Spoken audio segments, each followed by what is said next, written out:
जय माता दी दर्शकों। आ रही है सोमवती अमावस। हम सभी जानते हैं कि सोमवती अमावस में कुछ ना कुछ तो खास स्पेशल है जिसके लिए सभी को इंतज़ार रहता है। और इस समय कुंभ के मेले में भी शाही स्नान रहता है। और जिनको पितृ दोष है उनके लिए तो ये त्यौहार, ये जो दिन है बहुत बड़ा होता है, क्योंकि पितृ दोष को समाप्त करने के लिए, ख़त्म करने के लिए सोमवती अमावस बहुत ही महत्वपूर्ण रखता है। और ये साल का पहला सोमवती अमावस भी है और आखिरी भी है। तो इसके बारे में हम बहुत डिटेल में चर्चा फिर कभी करेंगे, लेकिन आज छोटे से इसको बना रही हूँ। आपको बताती हूँ कि पितृदोष के लिए आपको करना क्या है। सबसे पहले दर्शकों, अगर आप इसके लिए अगर किसी तीर्थ स्थान में जाकर गंगा स्नान या जो इस तरह भी किसी जगह में जाकर स्नान कर सकते हैं तो बहुत अच्छी बात है, जो कि सुबह सुबह करिए। लेकिन अगर अभी कुछ कोरोना का चल रहा है प्रॉब्लम, तो उसकी वजह से अपनी सेफ्टी को ध्यान रखते हुए आप अपने घर पर भी गंगा जल डालकर स्नान कर सकते हैं। गंगा जल, दूध और काले तिल को डालकर मिलाकर अगर आप स्नान करते हैं तो उसके लिए आपको इसमें बहुत अच्छा रिजल्ट मिलता है।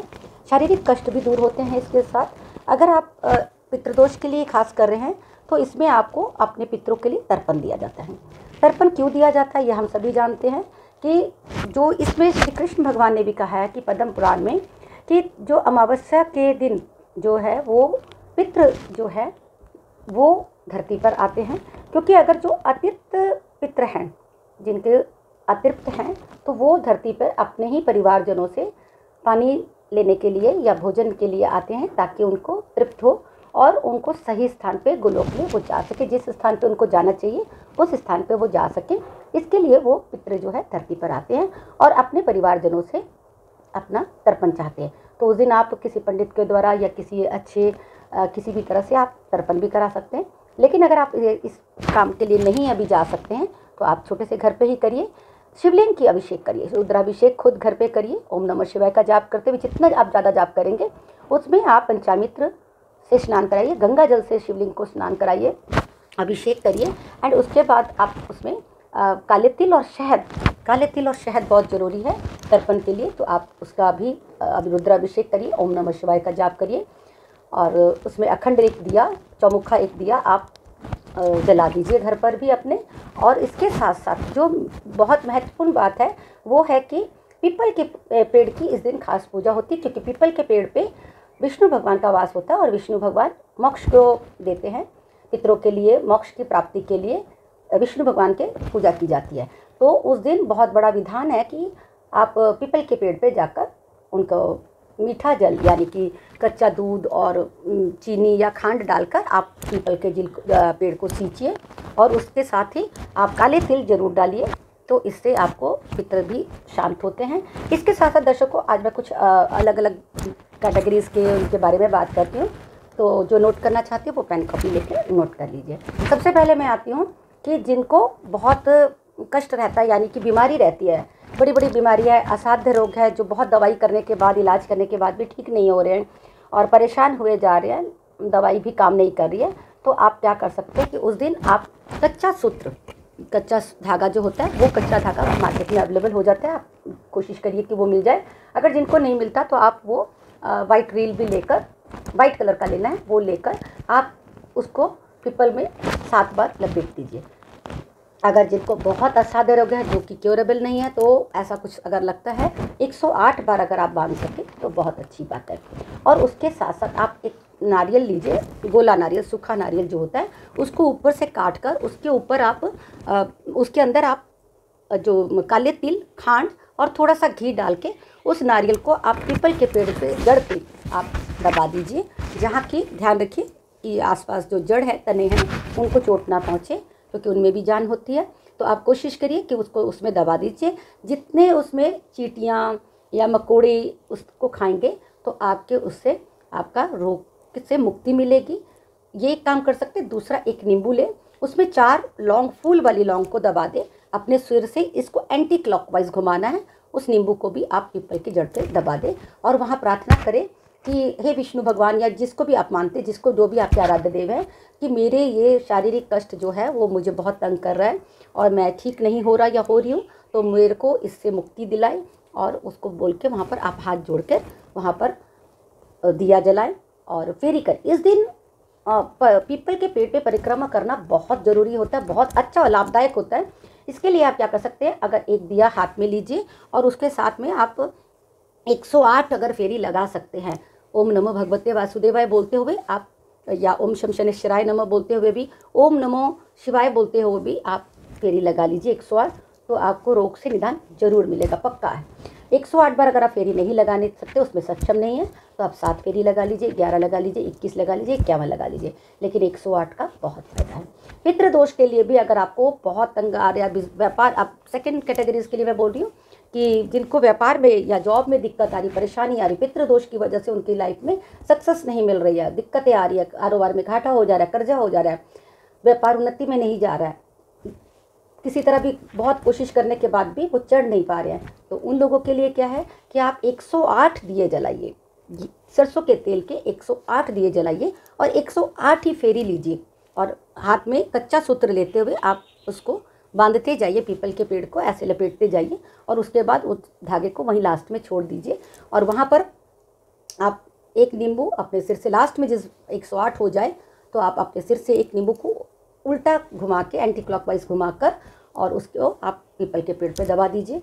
तो उससे भी जिनको व्यापार कारोबार या नौकरी नहीं मिल रही है, या प्रमोशन नहीं हो रहा और व्यापार में घाटा हो रहा लगातार, तो वो भी आप वहाँ पर दबा दीजिए, तो उससे बहुत लाभ होगा। साथ में काले तिल अपने सिर से घुमाकर वहाँ पर दबा दीजिए। इससे आपके राहु और शनि, देखिए अगर कोई प्रॉब्लम चल रही है कुंडली में, इनकी पोजीशन अच्छी जगह पर नहीं है, अच्छी दृष्टा नहीं आ रही, या इनकी महादशा अंतरदशा चल रही है, पतंतर दशा चल रही है, जिसकी वजह से भी आपको प्रॉब्लम हो रही है, तो वो भी उसमें लाभ मिलेगा। मीठा जल जरूर चढ़ाइएगा, कच्चा दूध गंगा जल मिलाकर और उसमें थोड़ा सा खांड या चीनी डालकर आप वो चढ़ाए तो बहुत उसमें लाभ मिलेगा। आटा, चीनी, चावल, दूध, दही, शहद, दूध, दही, वाइट चीज़ें जितनी भी थी, मक्खन, आप वो चढ़ाइए। पितृ दोष के लिए मैं एक बात ज़रूरी बताना चाहूँगी कि 5 सफ़ेद कपड़े अगर किसी के घर में बड़े बुजुर्ग जैसे जो महिला या पुरुष हों गए हैं, तो उनके लिए आप लेडीज़ कपड़े भी, जेंट्स कपड़े जो भी है, दोनों को मिलाकर 5 तरह के कपड़े किसी भी तरह सामर्थ्य अनुसार, अकॉर्डिंग टू योर पॉकेट, उसको आप अगर किसी ब्राह्मण को दान देते हैं तो उसके लिए बहुत अच्छा लाभ, पितृ दोष से आपको मुक्ति मिलती है। उस दिन क्या करें, साथ में आप पक्का भोजन खाना बनाएं। पक्का भोजन का मतलब कि पूड़ी, हलवा, आलू, छोले या खीर। खीर सोमवती अमावस है, चंद्रमा से रिलेटेड है ये काम, शिव जी से, तो आप खीर जरूर बनवाएं, और खीर बनाकर ये आप पहले अपने भगवान को घर में भोग लगाएं, उसके बाद इसको आप मंदिर में दान दे सकते हैं। मंदिर में देने के साथ साथ अगर आप किसी ब्राह्मण को भोजन खिलाते हैं और साथ ही में ये 5 कपड़े दान में देते हैं तो आपको बहुत लाभ मिलेगा। और उसके साथ साथ आप उसके बाद मंदिर में दें, मंदिर के बाद आप गाय को खिलाएं। उस दिन गौ सेवा भी बहुत ज़रूरी होती है, तो अगर गौ का गोबर मिल सकता है आपको, गाय का, तो वो गोबर लाके आप अपने घर के मुख्य द्वार के दोनों तरफ थोड़ा सा आप दरवाजे की तरफ लगा दीजिए, और एक स्वास्तिक बना के उसके ऊपर लगा दीजिए, बना के सिंदूर से। तो उससे भी आपके घर पे जो मुश्किलें, प्रॉब्लम्स आ रही है, जो नेगेटिव एनर्जीज आ रही है, तो वो समाप्त होगी, और गंगा जल से पूरे घर को आप साफ कर लीजिए। सोमवती अमावस के साथ साथ ही दूसरे दिन ही हमारे आ रही है बहुत खुशियों का त्यौहार, नवरात्रि आ रही है। तो उस पे के लिए आपको पहले से ही अपने घर को साफ सफाई करके पूरी अच्छी तरह से नमक के पानी से, इंदा नमक के पानी से आप अपने घर को पूरा साफ सफाई पहले ही कर लीजिए, एक दिन पहले। हर कोना, जाले वगैरह घर पे जाले नहीं रहने चाहिए, टूटे बर्तन नहीं होने चाहिए। अपनी छत को भी धुलवा लीजिए, साफ कर लीजिए, यानी कि चारों तरफ से आप साफ सफाई रखें, क्योंकि साफ़ सफाई जहाँ होगी वहाँ लक्ष्मी का वास होता है। तो आप उस दिन अच्छी तरह से साफ़ सफाई करने के बाद अपने घर में गौमूत्र, गंगा जल और गुलाब जल, इन तीनों को मिलाकर एक बॉटल बना के रख लीजिए। वैसे कोशिश करिए कि प्रतिदिन ही इसको बॉटल के ऊपर थोड़ा सा छेद करके रख दीजिए, ताकि आप स्प्रे या छेद से उस पानी के उसमें से आप पूरे घर पे चारों तरफ से छिड़काव करिए। तो इससे भी आपको धन की प्राप्ति होगी, और जिनको कर्जा हो रहा है तो कर्ज मुक्ति होगी। गुलाब जल, गंगा जल और गौमूत्र, इन तीन को मिलाकर अपने घर पे छिड़क, और प्रतिदिन अपने घर पे सेंधा नमक से पोछा लगवाइए, क्योंकि त्यौहार आ रहे हैं। बहुत मुश्किलों के बाद, बहुत तकलीफ़ों के बाद थोड़ा सा ये त्यौहार में खुशियाँ लगती, माँ का आगमन होता है। तो कैसे मैं इसके लिए आगे चर्चा करूँगी कि नवरात्रों में हम क्या करें जिससे कि हम खुशियाँ पा सकें, हमारा कारोबार, व्यापार, स्वास्थ्य सब ठीक हो सके, तो वो नेक्स्ट एपिसोड में मैं बताती हूँ। लेकिन इसमें पहले आज हम सोमवती अमावस की बात करते हैं।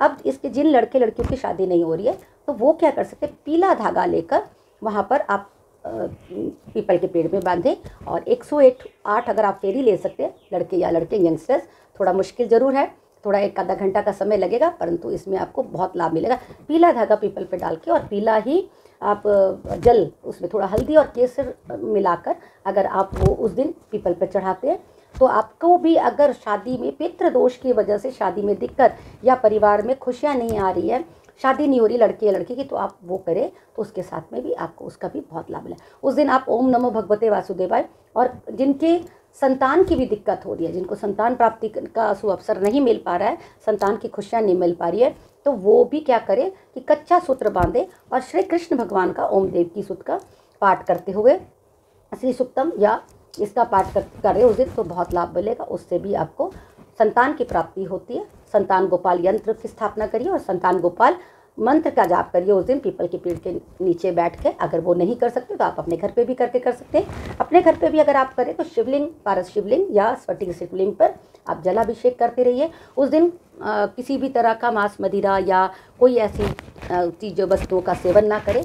निरामिष ही उस दिन आप खाना भोजन पकाएं।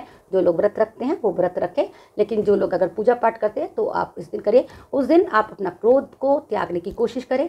अब क्रोध के लिए भी मैं बोलूँगी और शत्रु के लिए बोलूँगी। देखिए, जब हमें क्रोध आता है, यानी कि जैसे कि हम किसी से जेलस करते हैं, हम अपने दुख से दुखी नहीं है, लोगों के सुख से ज़्यादा दुखी होते हैं।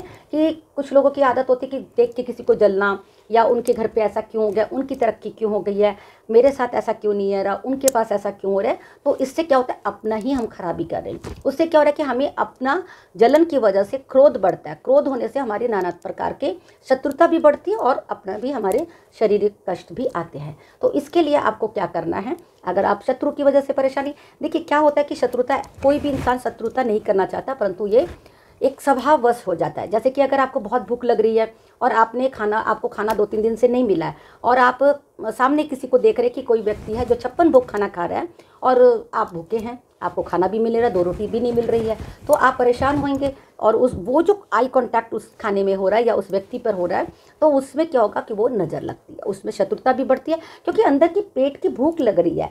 हालांकि उस इंसान का कसूर नहीं है, लेकिन वो कुदृष्टि पड़ जाती है उस पर, क्योंकि वो उसकी आत्मा अतृप्त है, वो मांग रही है कुछ लेकिन उसको मिल नहीं रहा। तो इससे हमारे अंदर जलन भी पैदा होती है और क्रोध भी और शत्रुता भी पैदा होती है। शत्रुता किसी तरह से भी हो सकती है, हम सब जानते हैं, इसको हमें डिटेल में बात करने की ज़रूरत नहीं होती है। शत्रुता हर इंसान को किसी का हर तरह का होता है, किसी को नुकसान भी पहुंचाना चाहते हैं या कुछ है। अगर आपको ऐसा महसूस होता है कि कोई मेरे शत्रुता है, कोई मेरे बिजनेस को बांध दिया है, कोई मेरी जॉब को बांध दिया है, किसी ने मेरी शादी बांध दी है, किसी ने मेरे संतान को बांध दिया है, अगर इस तरह से कुछ आपको फील होता है तो आप क्या करें, जिस भी व्यक्ति, वैसे तो किसी व्यक्ति के उसमें नहीं लेना चाहिए, लेकिन अगर आपको फिर भी लगता है कि मुझे इस बंदे से, इस नाम के बंदे से ने मुझे लगता है, शक होता है कि इसने मुझे कुछ कर दिया या बांध दिया या कुछ है, तो आप क्या कर सकते हैं, उतने ही कील ले, छोटे छोटे कील ले, उसके उतने ही जितने उस इंसान का नाम का अक्षर है उतने कील को लेकर आप पीपल की जड़ पे, पीपल की मिट्टी में, सॉरी जड़ में नहीं, जड़ में जाने से आपको पाप लगेगा, मिट्टी में, जो पीपल के साथ में पेड़ में मिट्टी होती है उसमें दबा दें।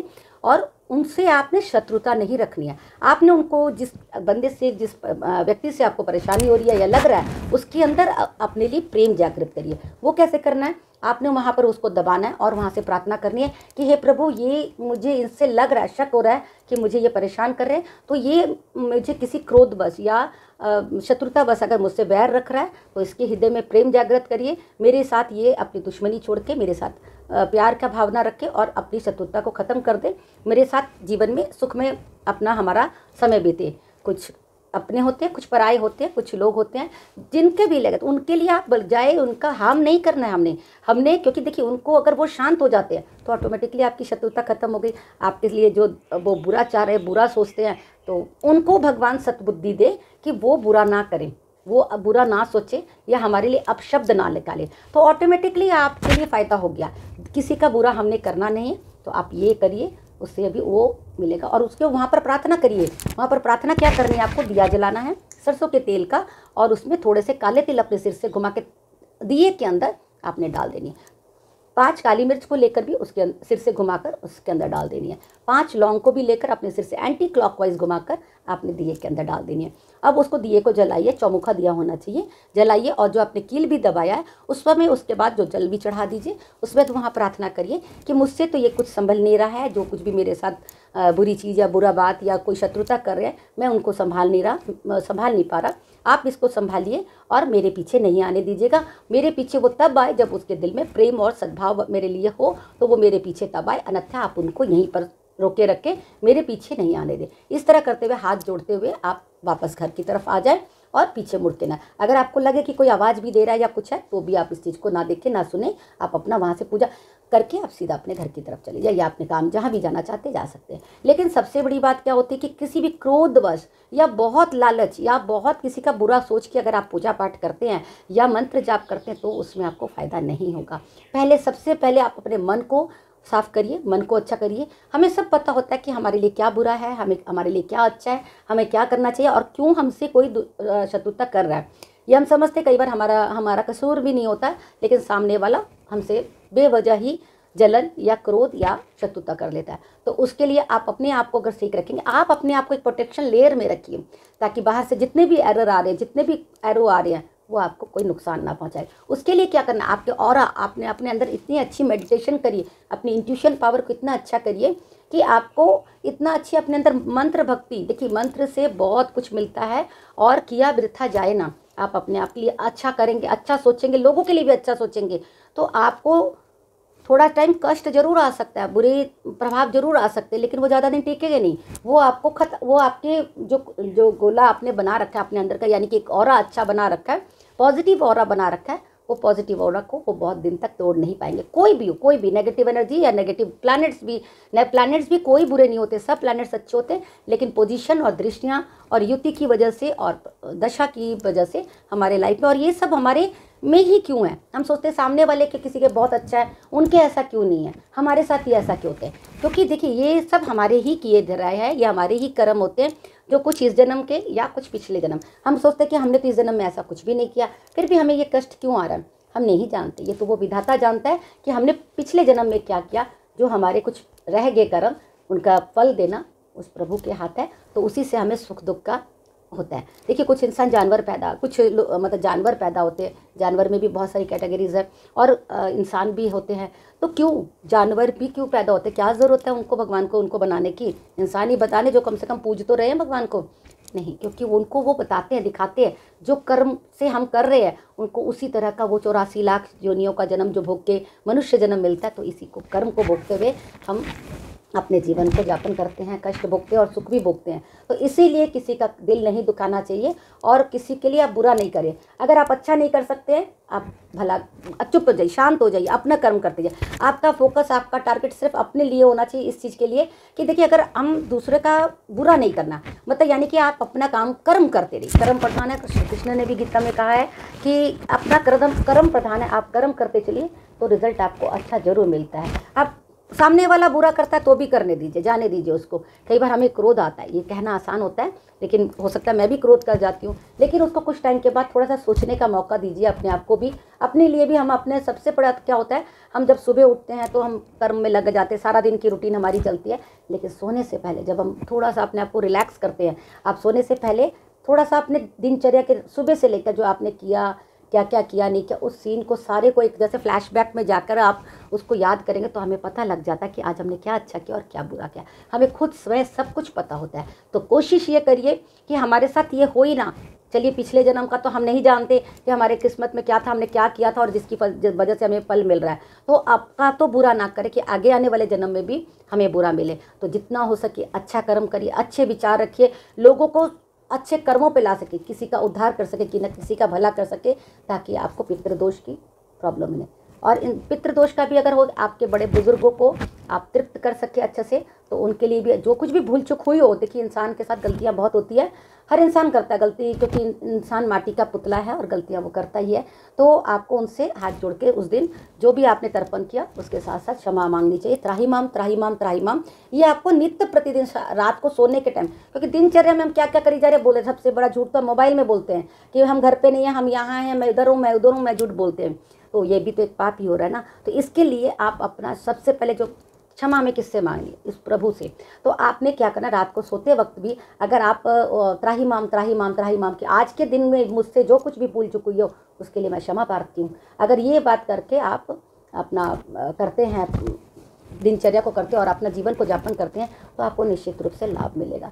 ये कुछ कुछ चीज़ें जो आपको मैंने आज बताई हैं, इसको आप करिए तो बहुत ही लाभ है। और उस दिन अपने घर पे आप अखंड दिया जरूर जलाइए, क्योंकि नेक्स्ट डे जो है वो नवरात्रि आ रहे हैं। तो माँ का वेलकम के लिए आप अपने घर में जैसे कहते हैं ना, चारों तरफ से दिए जलाए जाते हैं, खुशियाँ बांटी जाती है, लाइट जला के रखिए, साफ़ सफाई करके। और उसी दिन ही जिनको पितृदोष की या ऐसे कोई दिक्कत नहीं है, लेकिन माँ को बुलाने के लिए, और माँ को बुलाने यानी कि हमें सब कुछ अच्छा आशीर्वाद, उनका आशीर्वाद प्राप्त करने के लिए उसी दिन एक दिन पहले ही, वैसे तो हमेशा ही बुलाना चाहिए, लेकिन एक दिन पहले से ही, जिस दिन अमावस है उस दिन ही आप बहुत अच्छे सच्चे मन से माँ को याद करिए और माँ को आमंत्रित करिए कि हे माँ, मेरे इस छोटे से घर में या जो भी घर है आपका, इस पे आप पधारे और मेरे घर में मेरे परिवारजनों को सबको खुशियाँ और सुख दे। और उनको जितना भी आप सुगंधित अच्छा अपने चारों तरफ से अपने घर को अच्छा वातावरण बताएंगे। नवरात्रों के दिन आ रहे हैं, नवरात्रों में एक छोटी सी बात बोलना चाहूँगी कि नवरात्रों में लोग क्या करते हैं, व्रत आ रहे हैं, नवरात्रि खेतरी बोनी है या क्या बोलते हैं आपका जोत जलानी है या पाठ करने, अरे ये तो व्रत रखना पड़ेगा,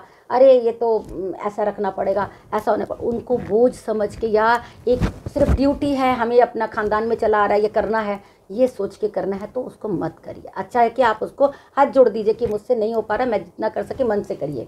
जो भी करे आपको अगर चाहिए, अगर आपको जीत चाहिए, आपको विजय चाहिए, आपको ऐश्वर्य चाहिए, आपको धनदान चाहिए, आपको वीरता चाहिए, आपको हर तरह से खुशियाँ चाहिए, तो उस माँ से ही मांगिए। और किसी के आगे हाथ फैलाने से आगे अपने माँ से मांगिए और माँ को बुलाइए। माँ को बुलाने पे माँ को तहे दिल से आप उस हमेशा ही पाठ करना चाहिए, पूजा करनी चाहिए।